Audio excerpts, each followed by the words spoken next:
Donc, bonsoir tout le monde. Donc, je suis très contente que vous soyez présents en grand nombre en présentiel et en virtuel, donc pour la conférence de ce soir. Donc, c'est la deuxième conférence de notre cycle de l'automne 2023. Donc, ce soir, on a le plaisir d'accueillir deux avocats de Denton à Montréal, donc deux praticiens. Souvent, ce sont des théoriciens qui viennent parler de chaîne de blocs. Donc, ce soir, ce sont des praticiens qui vont évidemment discuter là, avec vous, vous présenter le quotidien de leur pratique dans le secteur. Donc, sans plus tarder, je vous les présente. Donc, dans un premier temps, je vais vous présenter Maître Sheryl Buck. Donc, elle est avocate au groupe de droit des sociétés et de droit fiscal, planification fiscale et règlement des différends chez Denton.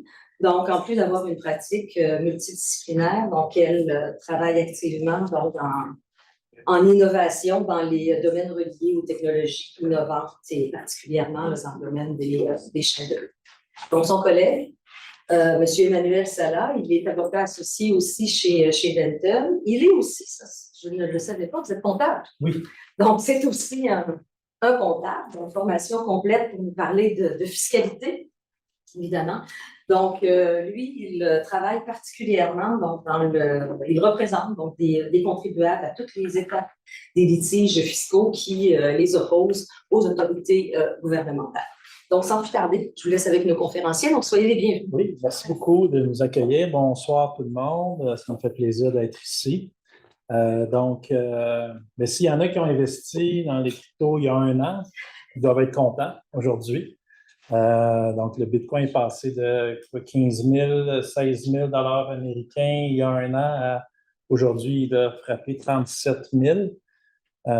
Et dans le fond, on comprend tous que ce qui pousse cette augmentation-là dernièrement, c'est vraiment qu'aux États-Unis, il va y avoir des fonds négociés en bourse qui devraient être acceptés. Donc, des fonds négociés en bourse, ça va permettre vraiment à tout le monde qui ne veut pas se casser la tête. Parce qu'en ce moment, investir dans les crypto-monnaies, c'est quand même un peu compliqué. C'est pas mal insécurisant avec les clés. Là, Sheryl va vous expliquer comment ça fonctionne. Avec ces fonds-là qui vont être sur le point d'être acceptés, il y a des rumeurs, même encore il y a quelques minutes, là, comme quoi ça aurait été accepté là, aux États-Unis aujourd'hui. BlackRock aurait déposé un prospectus à cet effet-là. Donc, c'est très excitant, en fait, comme technologie. Puis, je vais laisser Sheryl commencer à débuter la présentation en vous parlant de Satoshi Nakamoto. Super. Alors, bonsoir à tous. Merci d'être avec nous ce soir. Donc, le but de la présentation en ce moment, c'est de commencer juste par faire un petit topo sur certains aspects un peu plus pratiques par rapport aux crypto-actifs pour ensuite arriver à des considérations légales et surtout fiscales qui découlent en fait des transactions relativement à ces actifs. Donc, comme vous le savez tous, le blockchain, c'est né suite au livre blanc, le white paper qui s'appelait A Peer-to-Peer Electronic Cash System, qui a été déposé sur le web sous un pseudonyme Satoshi Nakamoto. Personne ne sait c'est qui est en arrière de ça. Donc, quel était le but, en fait, de ce livre blanc? C'était d'établir les balises, d'établir les bases du premier système de grands livres décentralisés. Donc, le premier système qui pourrait opérer sans utiliser d'intermédiaire, ce qui est quand même un renouveau assez important, compte tenu de la façon de laquelle on opère et on est habitué d'opérer. Parce que si on prend un exemple très simple, où vous allez au supermarché, par exemple, pour faire l'acquisition d'une pinte de lait, puis qui coûte 5,49 pour les fins de l'exemple. Puis là, vous décidez de payer carte de crédit. Mais là, au minimum, vous êtes en train d'utiliser, ou en fait, vous êtes en train d'avoir recours à votre banque, vous êtes en train d'avoir recours à la banque du commerce, puis vous êtes en train d'avoir recours à la compagnie de carte de crédit, au minimum. Puis tous ces acteurs-là sont en arrière-plan. Puis en fait, en faisant ça, chacun d'eux a son propre registre Donc, votre banque doit s'assurer que vous avez un crédit de 5,49, alors que la Banque du commerce doit s'assurer que c'est reflété que la banque s'est fait payer, puis la compagnie de carte de crédit agit comme intermédiaire. Mais est-ce que ça aurait pu être plus facile si tous ces intermédiaires-là n'étaient pas nécessaires, s'il était possible de transiger sans passer par des intermédiaires? Et de la façon que les choses existaient jusqu'à ce moment-là, on n'avait pas le choix que d'opérer avec des intermédiaires parce qu'il y a toujours des tiers qui tiennent les registres, qui sont la source de vérité qui est connue. Avec ce nouveau système-là, qui était présenté dans le livre blanc, il y avait effectivement le fondement, la base de la toute première technologie de grand livre décentralisé fonctionnelle. Puis c'est celle de la chaîne de blocs, du blockchain, qui agit comme étant une plateforme technologique à laquelle sont ajoutés des blocs de transactions au fur et à mesure qu'ils sont validés. Donc, vous voyez, on a fait une petite traduction que vous voyez à l'écran, mais essentiellement, c'est repris du livre blanc. Donc, le commerce sur Internet repose presque exclusivement sur les institutions financières qui servent de tiers de confiance pour traiter les paiements électroniques. Bien que le système fonctionne assez bien pour la plupart des transactions, il souffre toujours des faiblesses inhérentes au modèle basé sur la confiance. Ce qu'il faut, c'est un système de paiement électronique basé sur la preuve cryptographique plutôt que sur la confiance, permettant à deux parties consentantes de transiger directement l'une avec l'autre sans avoir besoin d'un tiers de confiance. Donc ça, c'était le but. Et donc, suite à ce white paper-là, comme je disais, il y a eu la première technologie viable de grands livres décentralisés. Donc, juste pour commencer au niveau du langage à utiliser, technologie de grand livre décentralisé ne veut pas dire chaîne de blocs. Une chaîne de blocs est juste un type de grand livre décentralisé, mais ça s'est avéré être la première technologie viable à cet effet-là.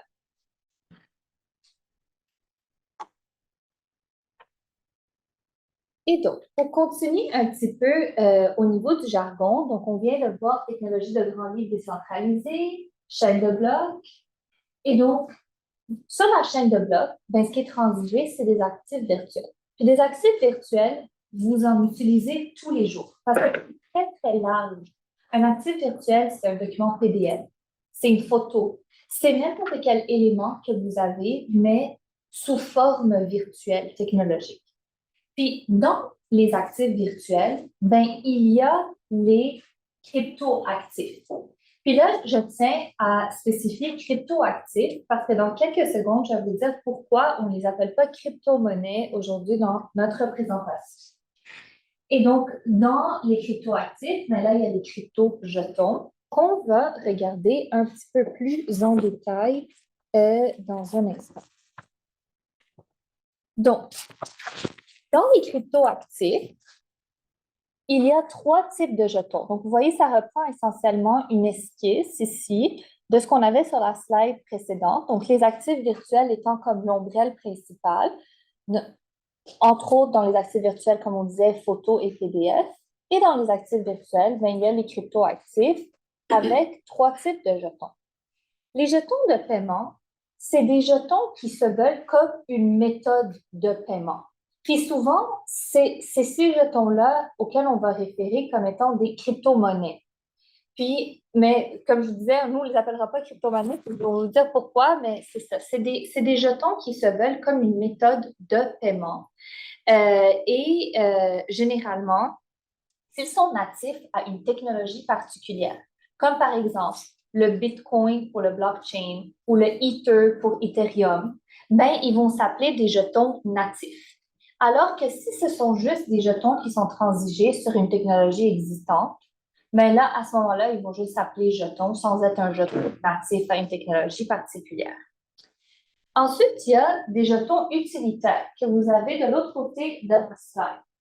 Ça, ce sont des jetons qui sont utilisés dans un environnement vraiment particulier. Donc, vous pouvez penser par exemple à des jeux vidéo, des jeux sur le téléphone dans lesquels, si vous faites une acquisition, par exemple, de jetons pour les utiliser sur la plateforme, là, ça se qualifierait de jetons utilitaires. Comme, par exemple, si vous faites l'acquisition de dollars sur un jeu ou de jetons dans un jeu pour pouvoir acheter des primes ou certains caractères qui ont besoin de différents habits ou des choses comme ça. Bon, essentiellement, c'est ces jetons utilitaires-là. Donc, ils fournissent des droits d'utilisation, mais dans un environnement bien particulier. Puis, sinon, il y a des jetons qui s'apparentent à des valeurs mobilières.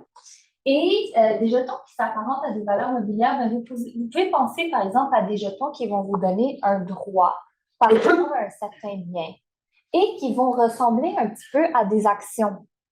Donc, ça existe vraiment parce que ben, il y a des biens dont les droits de propriété existent sous forme de jetons. Vous pouvez penser, on entend beaucoup parler de jetons non fongibles, non-fungible tokens.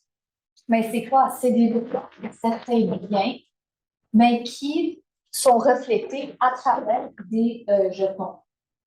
Puis, donc là, j'ai utilisé le mot non fongible parce que ça, ce sont des jetons qui vont se rapporter spécifiquement à des biens en particulier pour faire l'acquisition d'un bien qui est unique. Parce que avoir ce jeton donne droit à ce bien unique-là.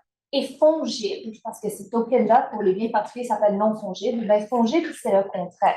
C'est quand on a un bien, mais qu'on est indifférent entre avoir ce bien-là ou avoir un autre bien. Donc, par exemple, pensez à un billet de 20 $. Si vous avez un billet de 20 $ ou un autre billet de 20 $, vous êtes complètement indifférent parce que vous avez toujours 20 $. Si vous avez un billet de 20 $ ou deux billets de 10, vous êtes aussi indifférent parce que, ultimement, vous avez 20 $. Fait que l'argent, par exemple, c'est un bon exemple de ce qui est fongible. Donc, les jetons de paiement, normalement, ben, ils vont être fongibles parce que les gens sont indifférents d'en avoir un ou un autre. Jetons utilitaires aussi. Les jetons qui s'apparentent à des valeurs mobilières, là, c'est différent parce que s'il y a un bien particulier en arrière, ben là, les gens sont conscients que ben, s'ils ont la propriété du jeton, ben, c'est qu'ils ont un droit ou qu'ils ont accès à quelque chose qui est vraiment unique en sa nature. Donc, la raison pourquoi on insiste à dire cryptoactif et pas crypto-monnaie, c'est parce que selon la loi sur la monnaie du Canada, pour se qualifier de monnaie, si c'est des sous, il faut que ce soit en vertu de la loi sur la monnaie royale du Canada. Et si ce sont des billets, il faut qu'ils soient mis sous le régime de la loi sur les banques du Canada. Donc, dans tous les cas, lorsqu'il est question de jetons, ben, ce ne sont pas des sous ou des billets qui sont émis selon les lois en vigueur, selon la loi sur la monnaie du Canada. Et ben, il y a eu quand même comme la Banque du Canada, puis d'autres institutions qui se sont quand même exprimées assez publiquement quant au fait que en ce moment, les cryptoactifs ne répondent pas à ce qu'on pourrait considérer comme étant une monnaie. Donc, on fait vraiment la distinction entre la monnaie et les cryptoactifs, même s'il s'agit de jetons de paiement, parce que effectivement, que ce soit les autorités fiscales ou que ce soit juste de manière plus large au niveau gouvernemental, ne sont pas reconnus comme ayant des fonctions de monnaie comme on pourrait penser au dollar canadien.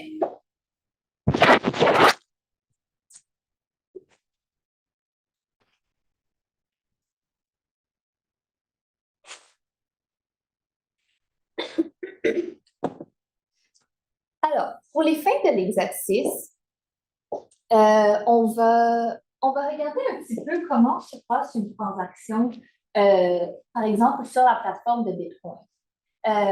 C'est sûr que ça peut être assez diversifié, mais c'est pour les fins explicatives en prévision des explications légales qu'on va avoir. Donc, disons qu'il y a personne A qui veut faire un transfert de 2 bitcoins à personne B.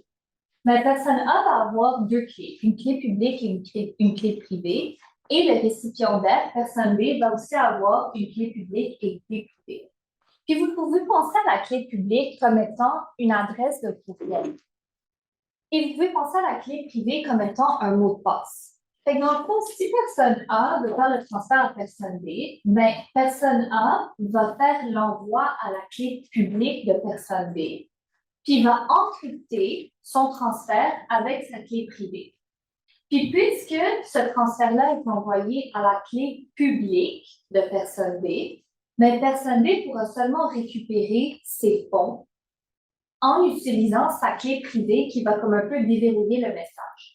Donc, c'est juste une façon très, très simplifiée de voir les choses au niveau de transfert. C'est juste de voir que ça arrive à l'adresse d'une certaine personne et que ça devient disponible à cette personne-là si la personne est en mesure de déverrouiller le message. Donc, toutes ces transactions-là qui ont lieu et qui sont reçues par différentes personnes, mais il faut qu'elles soient validées sur une certaine plateforme. Donc, pour valider des transactions, ben, là, il y a un processus qui existe pour les valider parce que sinon, ben, ça ferait en sorte que n'importe qui est en mesure de transférer des bitcoins à une autre personne sans nécessairement qu'il y ait de vrais registres qui soient maintenus. Et puis, ben, vous pouvez fort probablement constater que c'est beaucoup plus compliqué de valider des transactions dans un système décentralisé que si c'est un système centralisé où est-ce qu'il y a une personne qui est en train d'enregistrer chacune des transactions au fur et à mesure qu'elles sont en train d'être faites. Fait qu'en ce qui concerne le Bitcoin, par exemple, ben, il y a la preuve de travail. C'est une méthode de validation de transactions.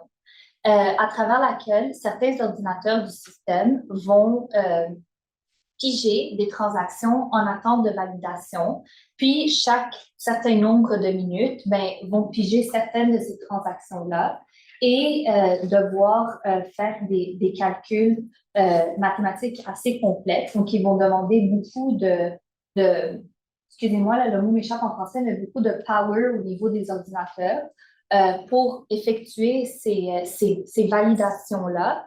Et ultimement, ben, l'ordinateur ou le groupe d'ordinateurs qui vont être en mesure de résoudre ces équations-là, ben, seront en mesure d'avoir créé le nouveau bloc de transactions qui sont acceptés et qui vont aller se joindre à la chaîne de blocs sur la chaîne existante. Et puis, ben, à ce moment-là, le registre existant ben, est mis à jour et est rediffusé à tous les utilisateurs du système. Donc, c'est un système qui est validé par tous et pour tous. Donc, il n'y a qu'une seule source de vérité avec un système comme ça, contrairement à ce qu'on connaît au niveau d'avoir plusieurs intermédiaires qui chacun va maintenir son propre registre. Et donc, c'est ça. Donc, ça, c'était juste pour vous faire un aperçu assez bref, en fait, un peu de la technologie pour voir comment c'est une technologie qui, quand même, demande du travail au niveau de la validation des transactions. Et aussi, une autre chose qui est très intéressante, c'est que chaque bloc est ajouté à la chaîne, mais il va contenir plusieurs informations. Donc, le bloc va contenir l'identifiant du bloc précédent. Il va contenir l'information des différentes transactions qui sont validées dans ce bloc-là. Il va contenir ce qu'on appelle l'horodatage, mais date, heure, juste l'information concernant ce bloc-là. Puis, il va aussi contenir l'identifiant de ce bloc qui vient juste d'être créé. Donc, bien entendu, si une transaction est ensuite changée dans un bloc particulier, bien, l'identifiant de ce bloc va changer. Puis si l'identifiant du bloc change, bien, vous comprendrez que tout va changer parce que les informations sont dépendantes les unes des autres. Fait que si quelqu'un était en train de faire une modification, une altération à une transaction en particulier sur un bloc qui a été validé il y a 6 blocs, bien, cette personne-là devra avoir la capacité computationnelle pour pouvoir venir rectifier tous les blocs qui ont suivi.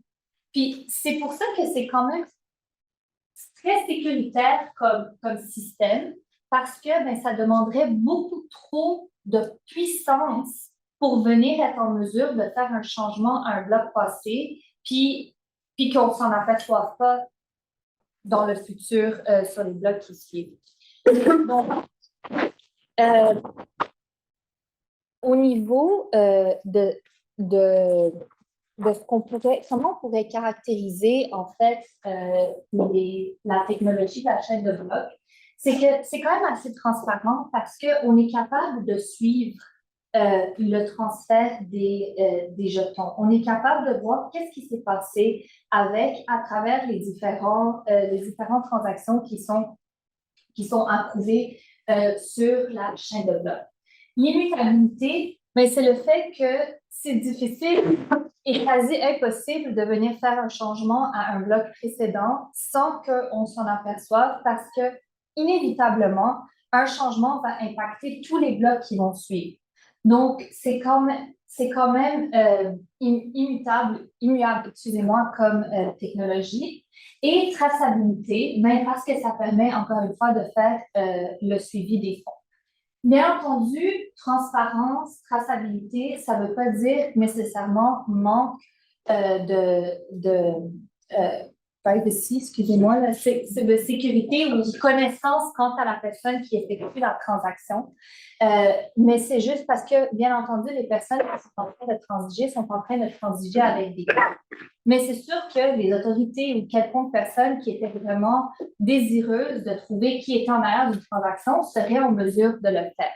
C'est juste que de manière très large, les gens sont en train de correspondre avec des clés, avec des numéros qui leur sont personnels. Donc voilà, il y a quand même une certaine sécurité. Là, c'est pas des noms qui sont disponibles à tous.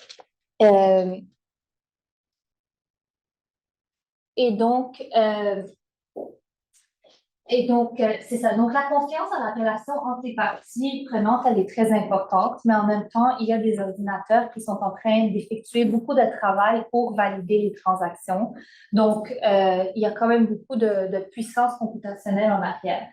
Les suivis de séquences dans la transaction, des transactions et des données, mais c'est très important parce que si jamais une personne voulait faire un transfert à une autre personne, en attendant que la transaction soit approuvée sur la chaîne de blocs, mais rien n'empêche cette personne-là d'aller faire le même transfert des mêmes 2 jetons à une deuxième et troisième et quatrième personne, et c'est un problème qui peut s'étendre à peu près à l'infini.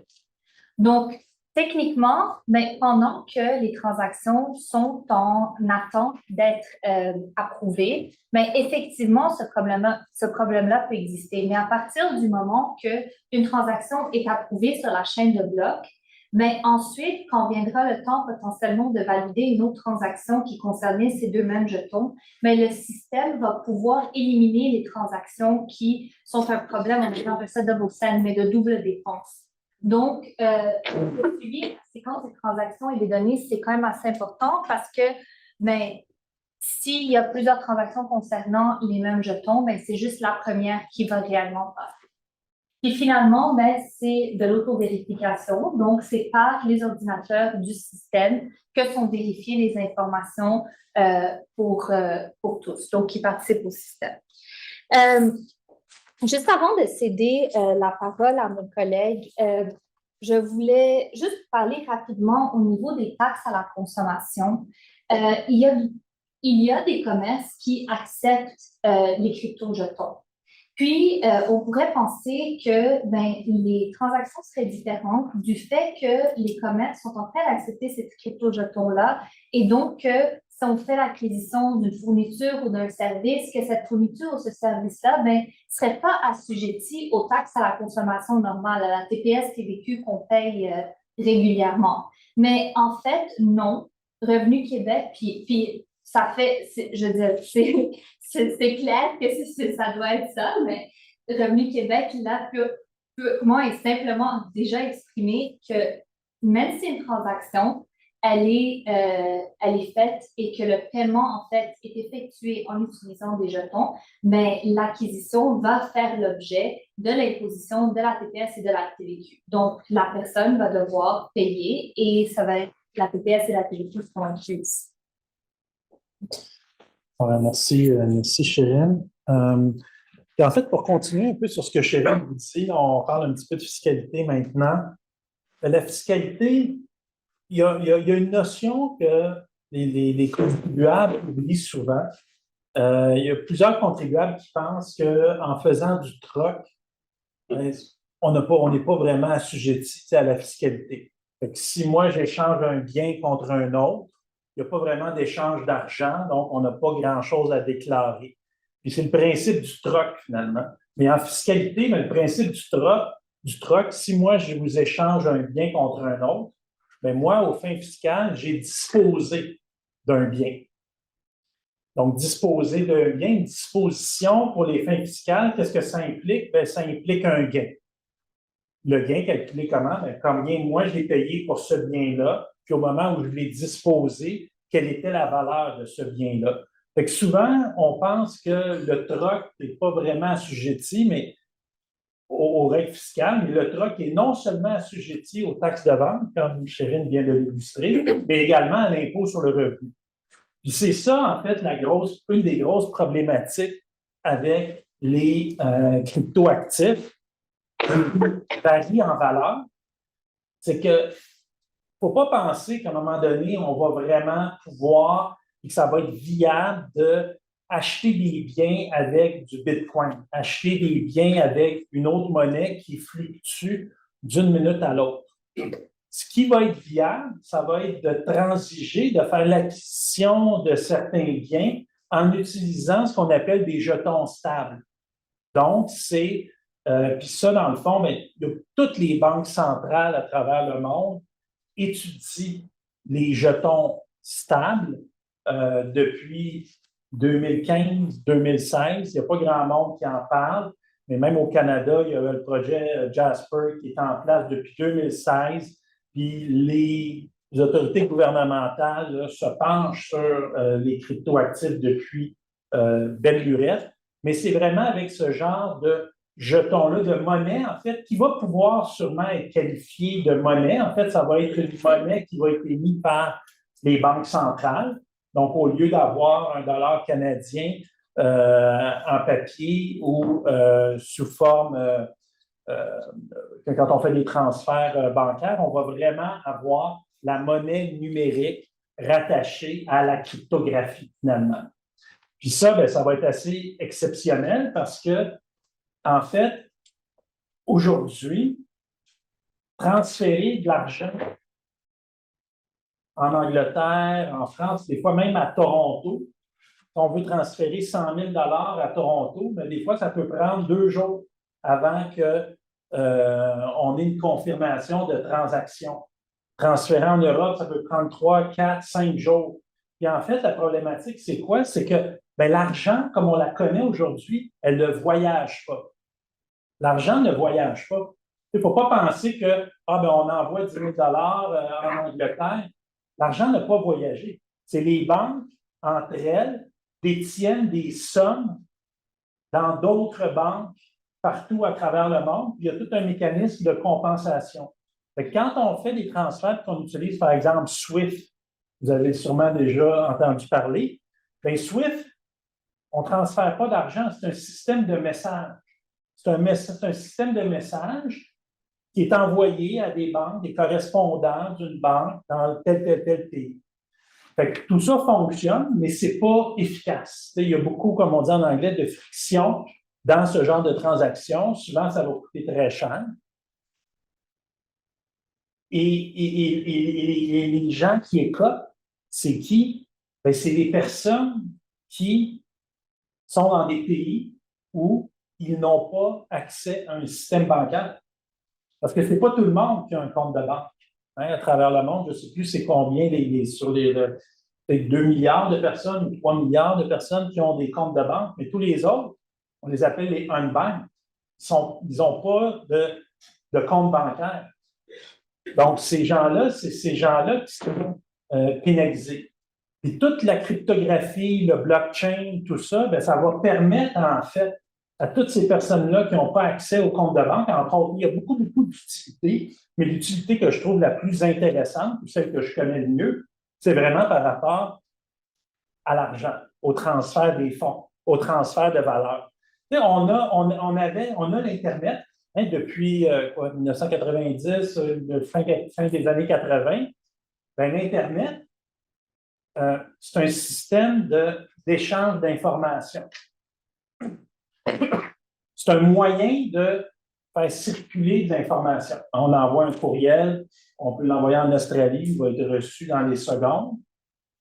Bien là, ce qu'on arrive à atteindre avec le blockchain, les grands registres décentralisés, la cryptographie, bien, ce qu'on arrive à atteindre, c'est qu'on vient de créer finalement l'Internet de la valeur.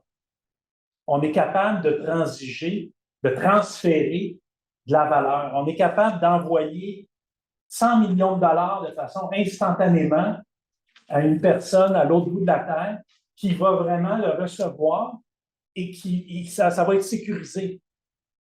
Donc, c'est ça vraiment qui est intéressant. Puis pour revenir au unbank, les gens qui n'ont pas de compte de banque dans certains pays du tiers-monde, par exemple, bien, ces gens-là, dans le fond, comment est-ce qu'ils font pour recevoir de l'argent? Parce qu'il y a beaucoup dans les pays industrialisés, il y a beaucoup de gens qui envoient de l'argent à leur famille dans les autres pays. Et dans le fond, c'est quoi le moyen qui est utilisé? Bien, c'est Western Union, par exemple. Puis, en fait, la grosse problématique, oui, ça fonctionne, mais on ne peut pas envoyer 10 $. On ne peut pas envoyer 5 $. Parce qu'on envoie, puis là, je donne des chiffres comme ça, là, mais on en veut envoyer 50 $, mais ça va peut-être coûter 10 $ de frais, ce qui est complètement aberrant. Mais vous imaginez-vous, avec cette technologie-là, la cryptographie, bien, on est capable d'envoyer 2 $, 3 $, 5 $, 50 sous. Puis le coût rattaché à ça, bien, c'est minime. C'est minime, c'est 0,0001 sou. Là. Donc, c'est vraiment une technologie qui est vraiment intéressante. Puis, comme on va le voir aussi, là, je vais vous parler un peu de décentralisation, un peu. Bien, c'est ça un peu aussi l'objectif. Comme Chérine l'expliquait, on élimine les intermédiaires. Donc, on se retrouve vraiment dans un monde un peu plus décentralisé. Puis, ben, il y a des projets super intéressants au niveau de la crypto qui visent finalement à avoir carrément des banques qui sont complètement décentralisées. Donc, il y a des technologies là, qui sont de plus en plus, là, les gens sont. Il y a plusieurs projets hyper intéressants qui vont faire en sorte que ben, les personnes qui n'ont pas accès au système financier, parce que ce n'est pas tout le monde qui a accès au système financier mondial, on reste quand même des personnes privilégiées d'avoir accès au système financier. Bien là, les personnes qui n'ont pas accès à ce système financier-là, bien, grâce à la crypto, vont y avoir accès. Puis ça, c'est vraiment quelque chose d'intéressant à ne pas perdre de vue. Donc, au niveau de la réglementation, bien là, on voit de plus en plus, là, si vous suivez un peu ce qui se passe, bien, tous les pays, il y en a qui ont des réglementations plus avancées que d'autres, et tous les pays étudient et proposent là, de plus en plus là, de la réglementation parce que, dans le fond, si on n'a pas une homogénéité réglementaire internationale, bien, à ce moment-là, c'est là qu'on va. C'est comme un peu les traités fiscaux, finalement. En fiscalité, si on veut faire un lien, bien, le plus qu'on a des traités fiscaux, là, donc le plus qu'on a de traités fiscaux entre les pays, bien, le moins il va y avoir d'évasion fiscale. Puis, parce que les traités fiscaux impliquent des échanges d'informations aussi entre les pays, etc. Fait que la réglementation au niveau des cryptos, c'est la même chose. Il faut vraiment, en fait, c'est vraiment ce qu'on voit, c'est vraiment ce qui se passe, c'est que tous les pays commencent de plus en plus à avoir une approche concertée à cet égard-là.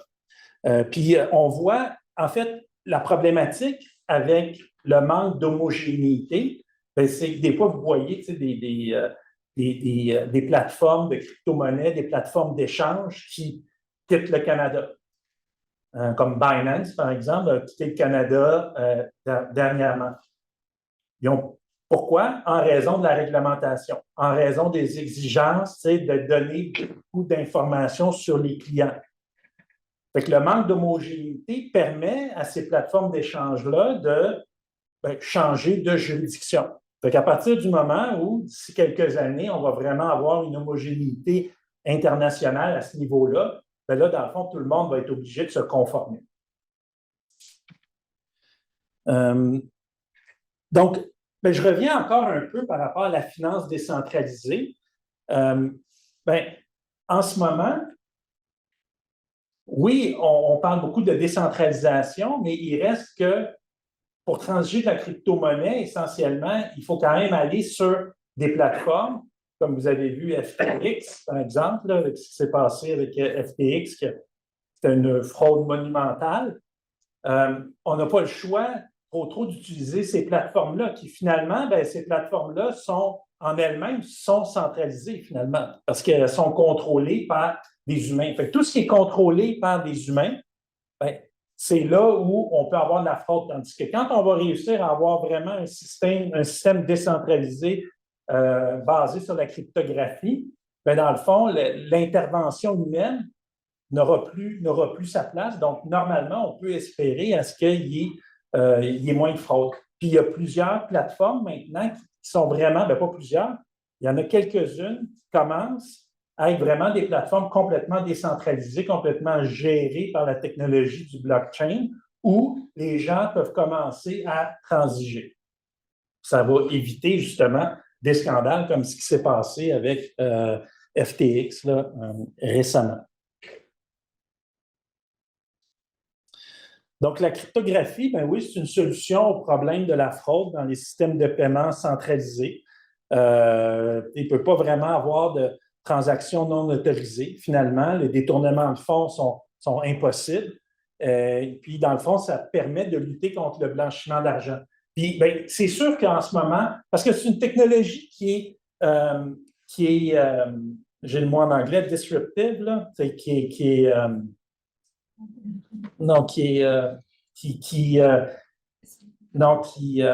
statu quo, là,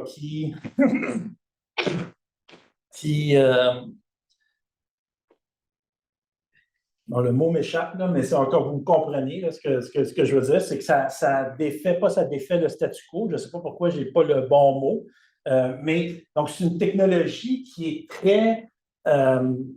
Il y a beaucoup de mauvaises informations ou d'informations erronées, de mauvaises conceptions. Il y a beaucoup d'informations erronées qui circulent. Et puis souvent, dans le fond, vous allez entendre, les gens vont associer la cryptographie, le Bitcoin. Ils vont l'associer à quoi? Ils vont l'associer à de la fraude. Ils vont l'associer à l'économie obscure, l'économie souterraine. Mais finalement, quand on y pense un moment, il n'y a rien de plus obscur qu'une valise d'argent, de dollars américains qui se promène dans le monde. Parce que là, vraiment, vous n'avez aucune espèce d'idée qui la possède, où se retrouve cet argent-là, alors que dans les transactions cryptographiques, on est capable, comme Chérine le disait, il y a une certaine traçabilité. Donc, peut-être qu'on ne sait pas qui envoie l'argent à qui, mais on peut savoir l'argent part de où et elle se rend où. Puis, à partir de ce moment-là, en fait, même historiquement, mais ça, c'est pas très, très publicisé, mais les autorités américaines ont été capables, souvent, d'aller saisir les sommes qui avaient été détournées ou des demandes de rançon. Puis, comment ils l'ont fait? C'est pas compliqué parce qu'en ce moment, c'est bien beau avoir de la crypto-monnaie, mais à un moment donné, pour monétiser, si on veut, cette valeur-là, les criminels, il faut qu'ils aillent sur les plateformes d'échange pour échanger cet argent-là en fiat. C'est à ce moment-là qu'ils se font prendre. Puis c'est sûr que lorsque on va arriver dans un monde un peu plus décentralisé, normalement, les plateformes justement décentralisées, ils vont tout avoir un processus de know your customer, donc connaître son client, tout ça, où là, dans le fond, pour pouvoir obtenir l'application, il va falloir faire tout le processus avec le passeport, etc. Donc, en fait, les gens vont quand même être identifiables à ce moment-là si les autorités ont besoin de les identifier. Donc, c'est ça aussi dont je parle, là, c'est vraiment, ça permet, ça facilite le KYC, en fait. Puis là, j'ai parlé tout à l'heure des efforts collectifs et internationaux. Donc, en ce moment, il y a le CARF, là, justement, là, au point de vue fiscal. Donc, il y a plusieurs documents, il y a plusieurs réglementations proposées là, qui sont étudiées à l'heure actuelle. Les considérations fiscales, comme je vous le disais un petit peu d'entrée de jeu, puis Chérine aussi là, vous en a parlé, les crypto-jetons, ils n'ont pas cours légal au Canada. Donc, ce n'est pas encore une monnaie, mais éventuellement, ce qui va pouvoir être qualifié de monnaie, ça va être les cryptos stables qui vont être émises par les banques centrales, qui vont représenter finalement le dollar canadien ou d'autres devises. Puis là, en fait, tout à l'heure, je pense que j'ai changé de sujet après, mais ce que j'étais en train de vous expliquer, c'était que si on a une transaction avec le Bitcoin, vous comprenez que ça commence à être très problématique d'acheter des biens avec des monnaies qui fluctuent. Parce que là où je voulais en venir avec le troc, la notion de troc s'applique aussi à la crypto, parce que la crypto n'est pas une monnaie. Lorsqu'on utilise la monnaie, on ne dispose pas d'un bien. Vous avez votre billet de 20 mais il y a sa valeur qui est toujours 20 Vous pouvez acheter des biens et, dans le fond, dans les lois fiscales, c'est prévu spécifiquement que la monnaie n'est pas un bien dont on dispose à chaque fois qu'on fait une transaction. Ce n'est pas le cas des cryptos. Les crypto-actifs, comme le Bitcoin, si on achète un bien avec le Bitcoin, au moment de la transaction, il faudrait répertorier combien valait le Bitcoin, combien on l'avait acheté, puis ça, c'est des fractions de Bitcoin, souvent. Ça commence à être compliqué parce que là, il faut réaliser un gain.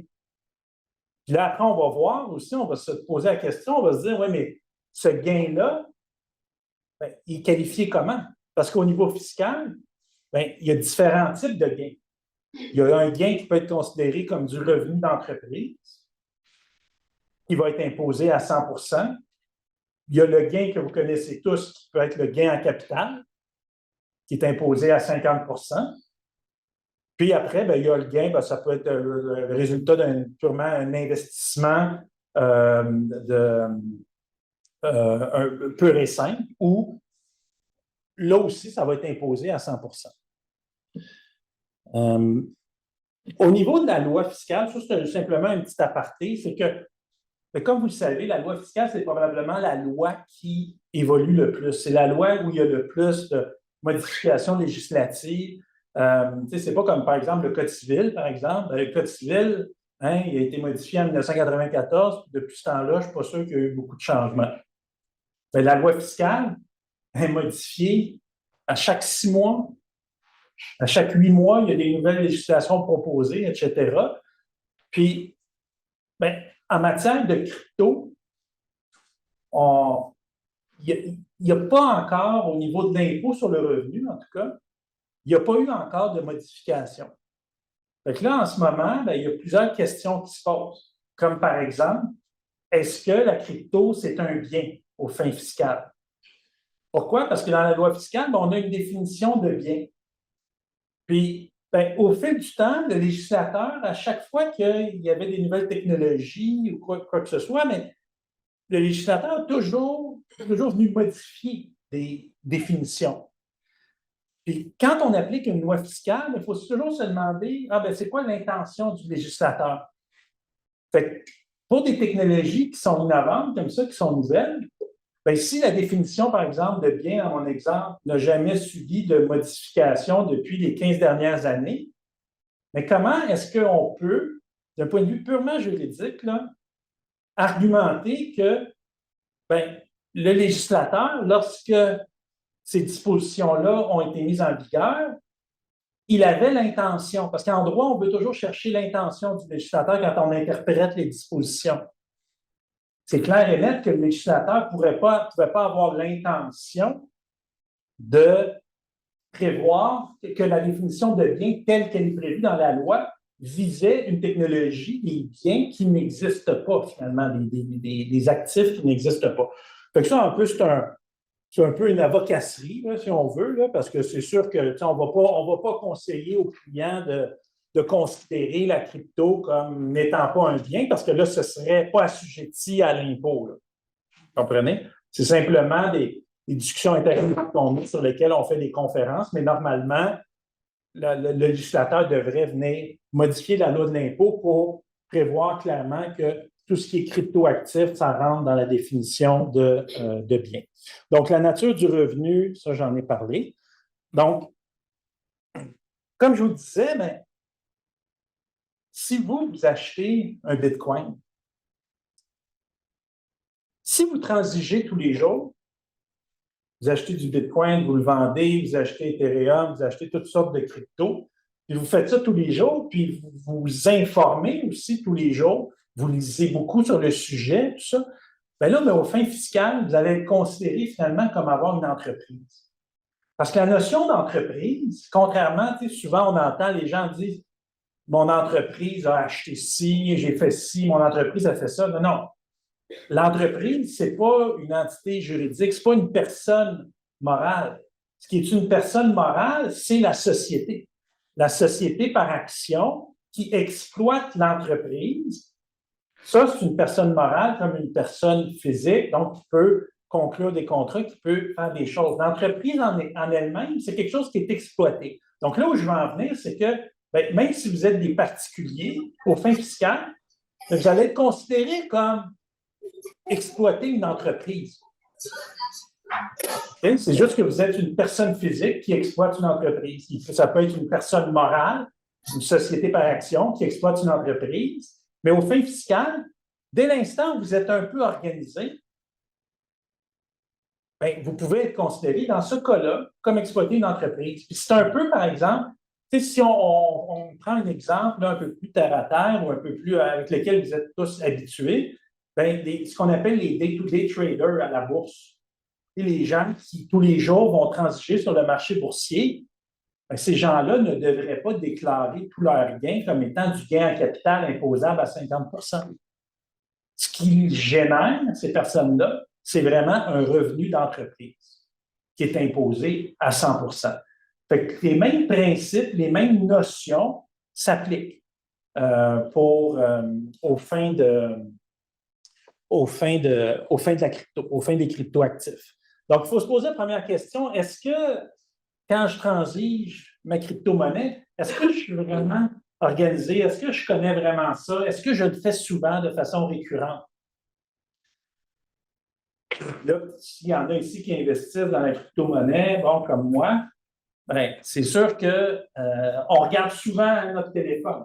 On regarde souvent notre téléphone, on ne transige pas, mais on peut regarder souvent notre téléphone, à savoir, bon, ben là, on est rendu à combien, tout ça. Fait que c'est sûr que, je pense que le plus important dans les critères, c'est vraiment, pour ne pas tomber dans l'exploitation d'une entreprise, c'est vraiment le nombre de transactions que vous faites.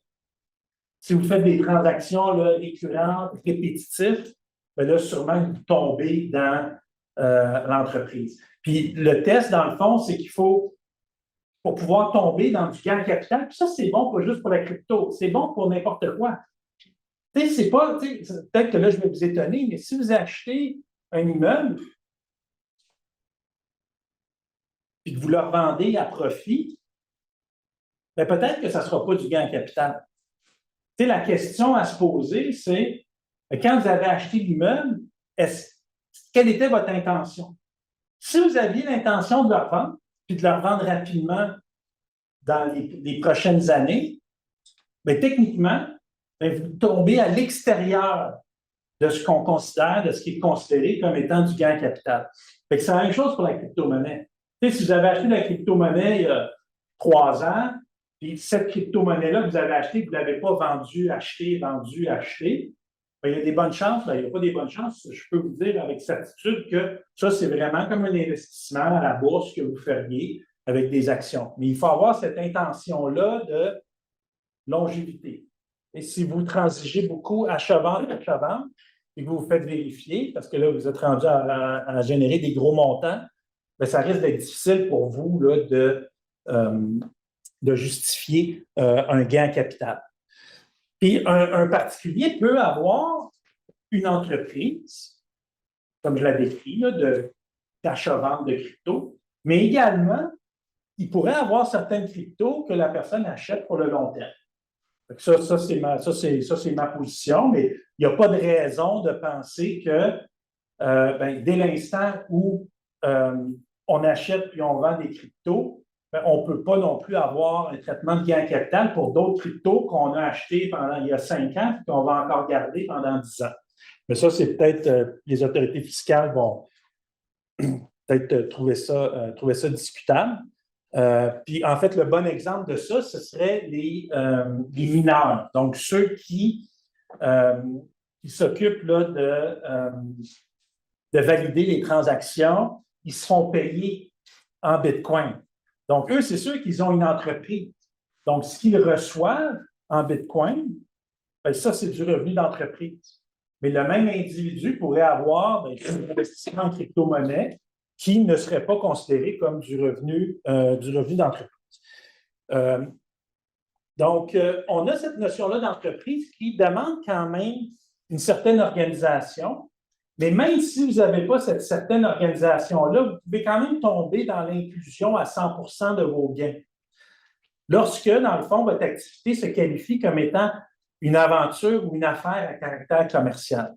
Donc, c'est simplement donc, dans la mesure où il y a un risque important et que surtout, encore une fois, vous avez des opérations à répétition. C'est vraiment la répétition qui fait en sorte qu'on va tomber dans cette imposition à 100% comme le revenu d'entreprise.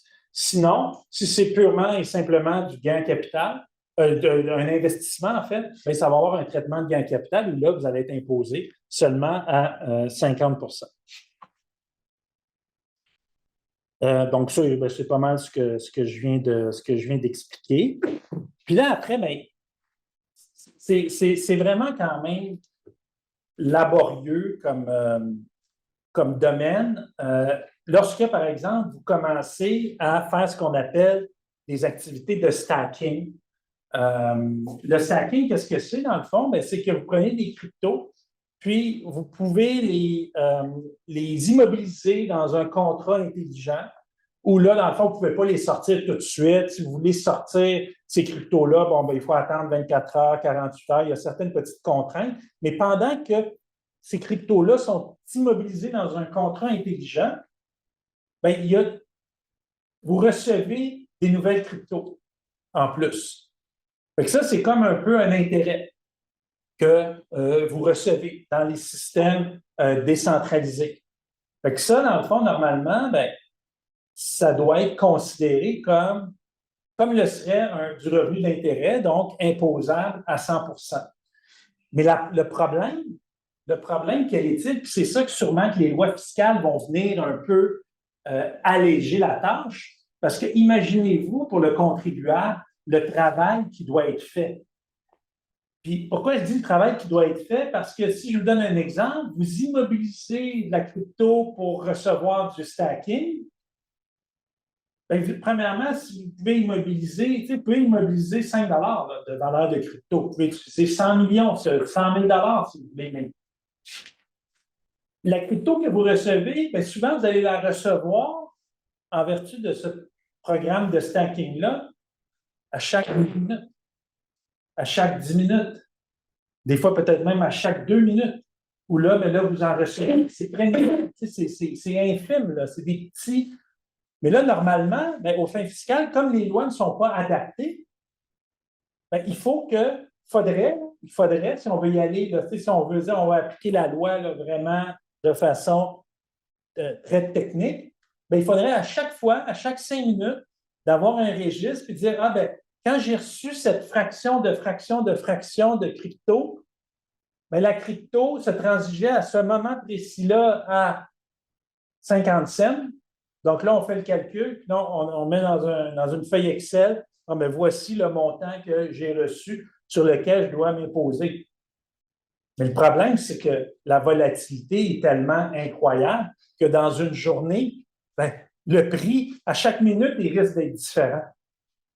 À chaque seconde, il risque d'être différent.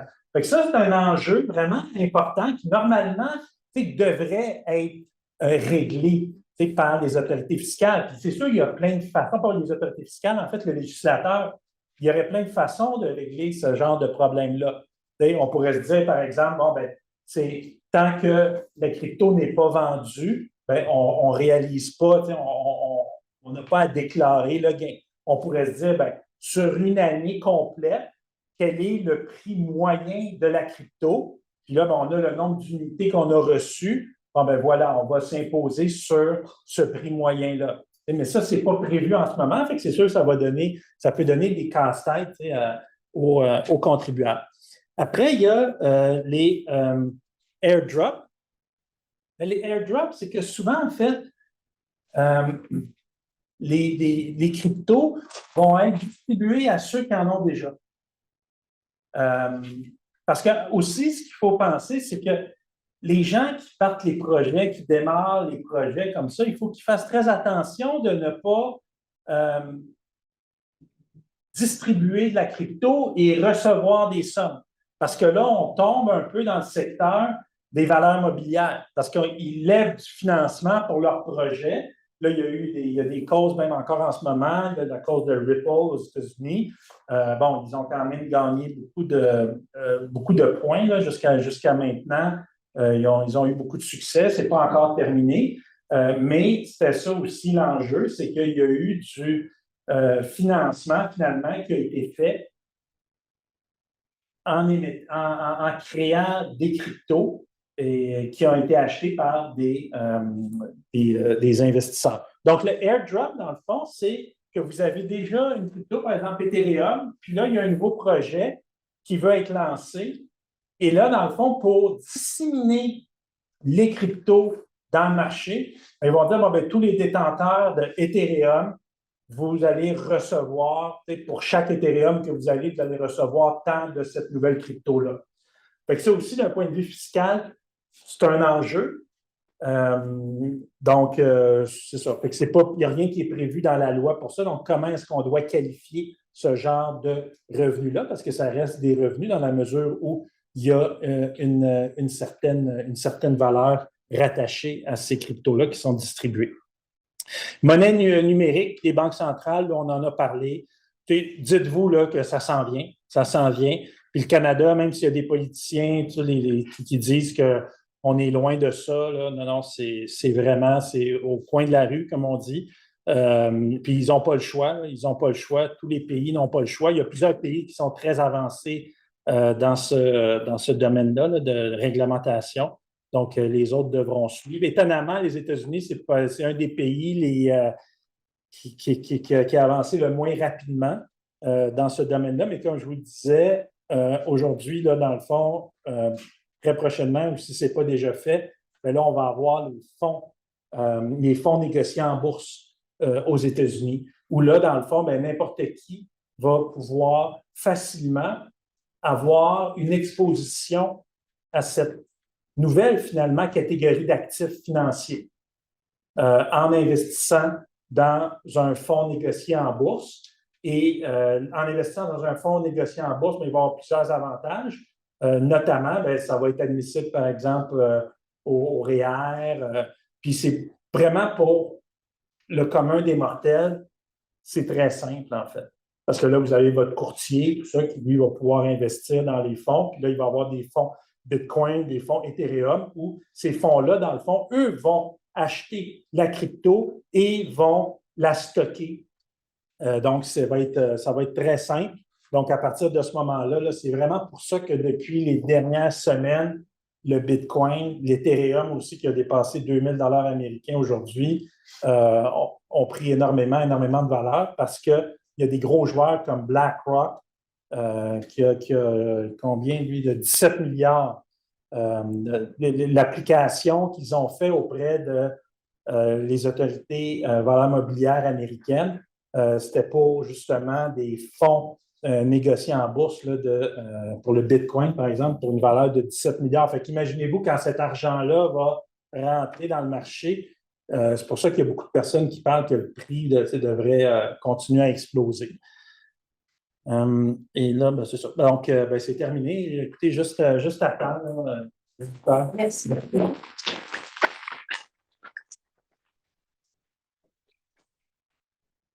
Quand vous invitez, on avait prévu que le Bitcoin avait Oui, c'est ça. c'est pour ça que c'est un problème. Donc, on pourrait prendre des questions. Ben oui, quelques questions, c'est intéressant. En ligne aussi, là, j'imagine qu'ils nous entendent, Marie-Josée. Les gens en ligne. Donc, en ligne, si vous avez des questions, seulement peut-être lever votre main. Et je ne sais pas si ici en salle, dans un premier temps, vous avez des questions, des commentaires. Oui. C'est quoi votre opinion par rapport au législateur canadien? Est-ce que vous pensez qu'on va se réveiller du tout? Ah oui, non, mais moi, comme je vous dis, là, il y a beaucoup de gens qui travaillent, mais qui ne le disent pas, là, au niveau de la législation. Ah oui, absolument, absolument. Puis si vous faites des recherches, par exemple, projet Jasper, c'est depuis 2016. Ça fait longtemps. Ça fait longtemps, là. Puis même au niveau aussi. Ce projet-là, oui, j'ai vu des avancements, on dirait législatif, on essaie de prendre des carrés, puis de rentrer encore dans les cercles. J'ai l'impression que ça crée quand même une certaine confusion, peut-être, les investisseurs ou les gens qui veulent développer des projets. Ah oui. Ils ne vont pas nécessairement s'établir ici au Canada. Oui, ben, tout à fait. Tout à fait. Puis c'est la même chose aux États-Unis aussi, c'est le même constat. On dirait que le législateur américain veut s'engager dans le représentant travailleur. Mais je ne suis pas un fervent des théories du complot, mais c'est quand même particulier. Et, beaucoup de gens se demandent pourquoi. Pourquoi? Et c'est le lobbyisme. C'est ça, là, qu'est-ce qui se passe? Puis aussi, le meilleur exemple, c'est, je ne sais pas si vous devez connaître Gensler, de la Security Exchange Commission des États-Unis. Moi, je me souviens encore, là, quand ils avaient nommé comme le chair de la Security Exchange Commission, j'étais tellement content. Je m'étais dit, là, c'est sûr que là, on s'en va, là, ça va exploser. Pourquoi? Parce que c'est un professeur au MIT. Je suis sûr que vous avez l'air d'avoir des excellents aussi. Tout le monde veut les suivre. Et puis, cette personne-là était trop Bitcoin.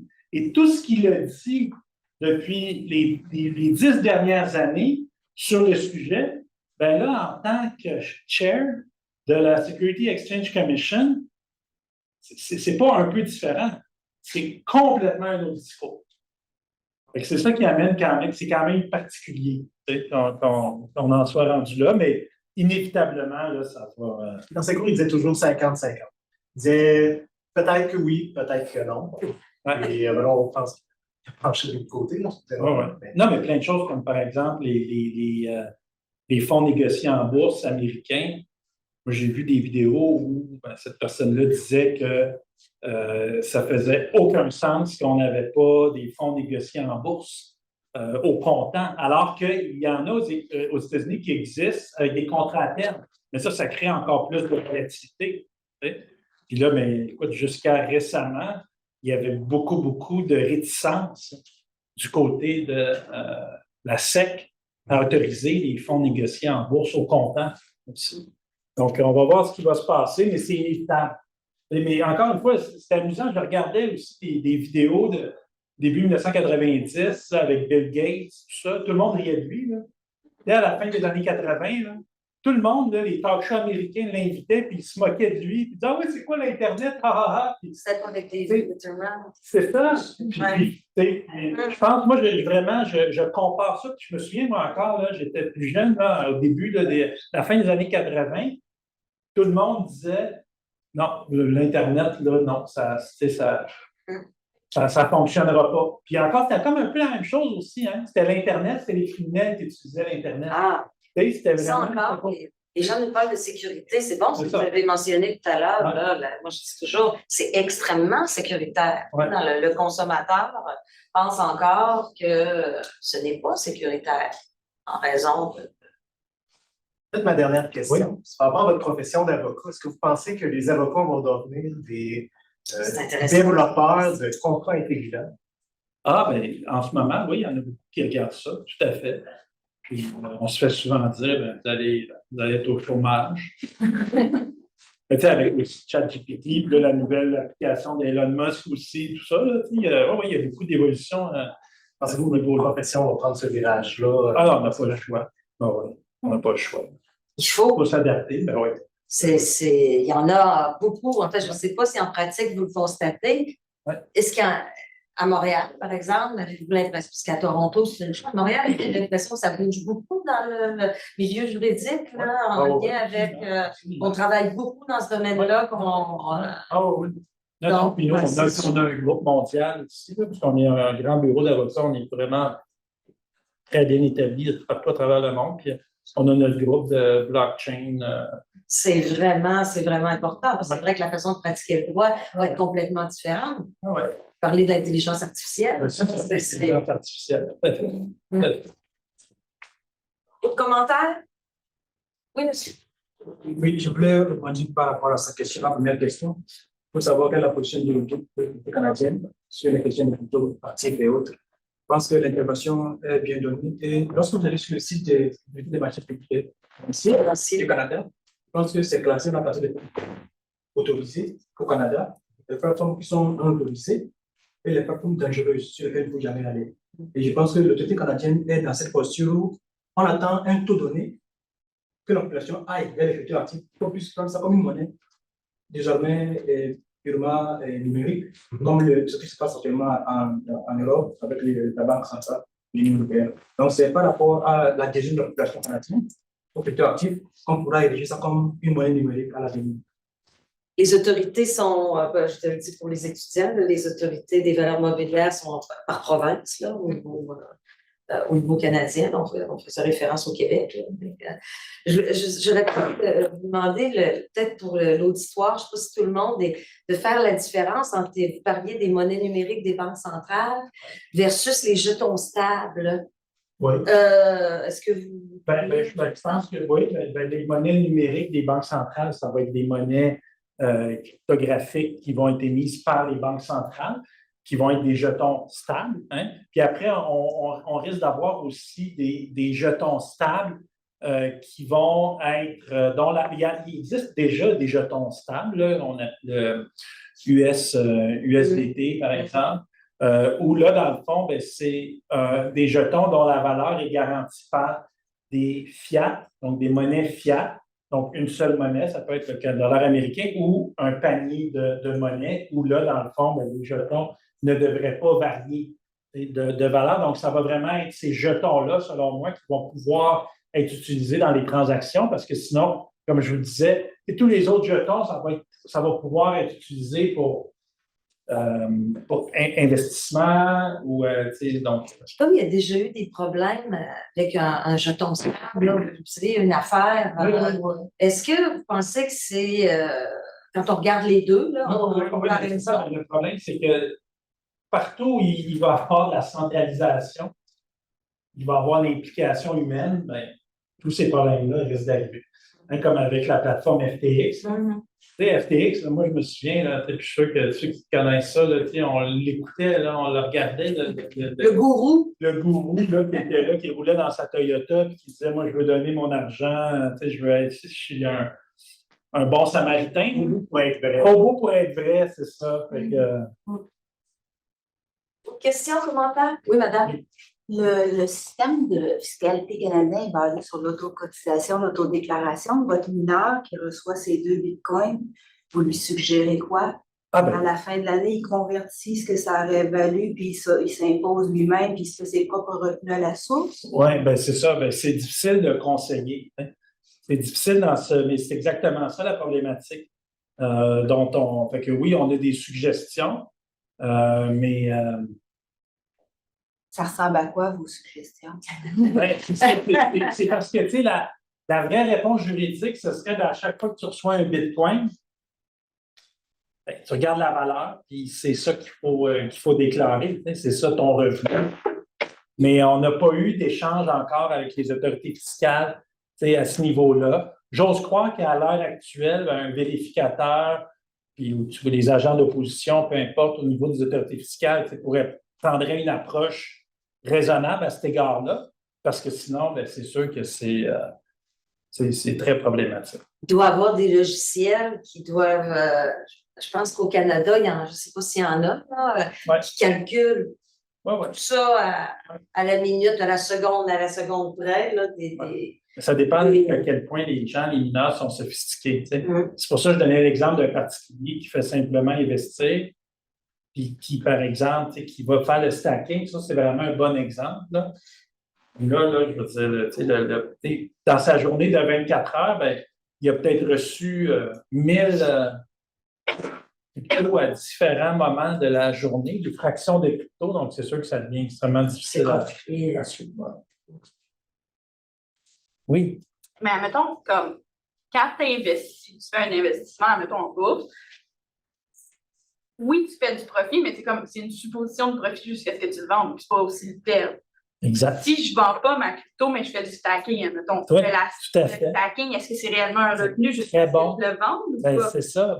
C'est un très bon commentaire, mais ça, non, mais c'est un très bon commentaire. Puis oui, effectivement, c'est un problème, mais ce n'est pas non plus différent, par exemple, de quelqu'un qui recevrait des actions d'une compagnie, un employé cadre d'une société qui reçoit, par exemple, des options d'achat, par exemple. Okay? Bon, là, dans la loi fiscale, oui, il y a certains critères qui font en sorte que si tu reçois ton option d'achat d'actions, OK?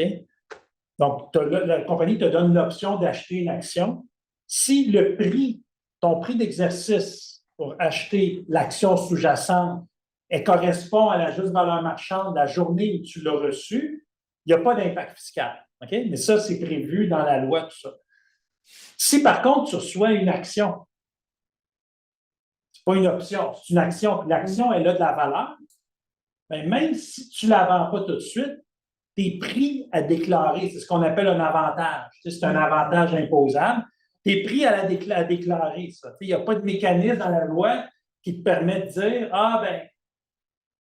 je ne l'ai pas vendu encore, fait que je n'ai pas d'argent, je n'ai pas de liquidité, ça, c'est ton problème. Fait qu'on est effectivement dans exactement ce que vous décrivez en ce moment pour le stacking, par exemple, parce que techniquement, quelqu'un va devoir s'imposer, et si la personne ne le vend pas, puis que là, la valeur se met à descendre, elle va s'être imposée sur un montant quand même important.